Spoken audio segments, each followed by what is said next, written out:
So today what we're doing is we have a group of people out here on some DNR land, and we're going cedar bark gathering. So every year in spring, around this time of year, third week, second week of May, the pitch is not as prevalent in the cedar tree. We're able to peel the bark off the tree to make traditional baskets, traditional regalia, hats, headbands, things like that.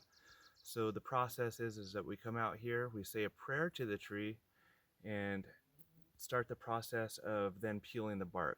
So when we come out here, we don't peel any more than about a quarter to a third of the tree. That way it guarantees the tree's survival.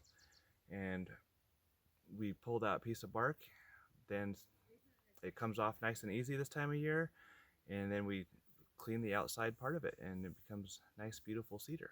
So once you get either that quarter or a third of the bark off the tree, then the kind of the work process begins. So the inside of the tree has a nice golden yellow colored cedar bark on it, and the outer part has the gray outside bark.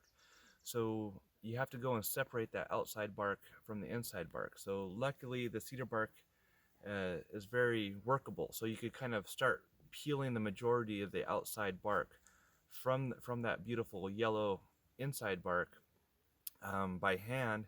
Sometimes you go in there with a knife and just kind of clean up so it's nice and golden all the way, all the way through the strip. We then roll our strips up and then let them dry for a few months, so they're they have a consistency. They don't mold. If you work them too soon when they're still wet, they have a tendency to mold. So we like to dry ours out for 2 or 3 months anyway. Cedar bark gathering has been important to all the tribes in Northwest Washington for since time immemorial. They use it for most importantly baskets. They use it for clothing. They use it to make mats for their canoe that are more comfortable. The cedar tree itself is the most important tree and to the Northwest peoples of the United States. So the process of learning how to use the cedar is taught generation to generation from time immemorial.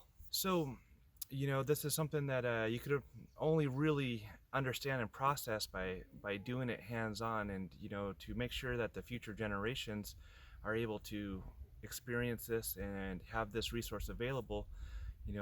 My wife and I bring our daughter out every year, so she gets the experience and learns how to do it, as well as a lot of other people bring their children out to be able to pass this knowledge on to them.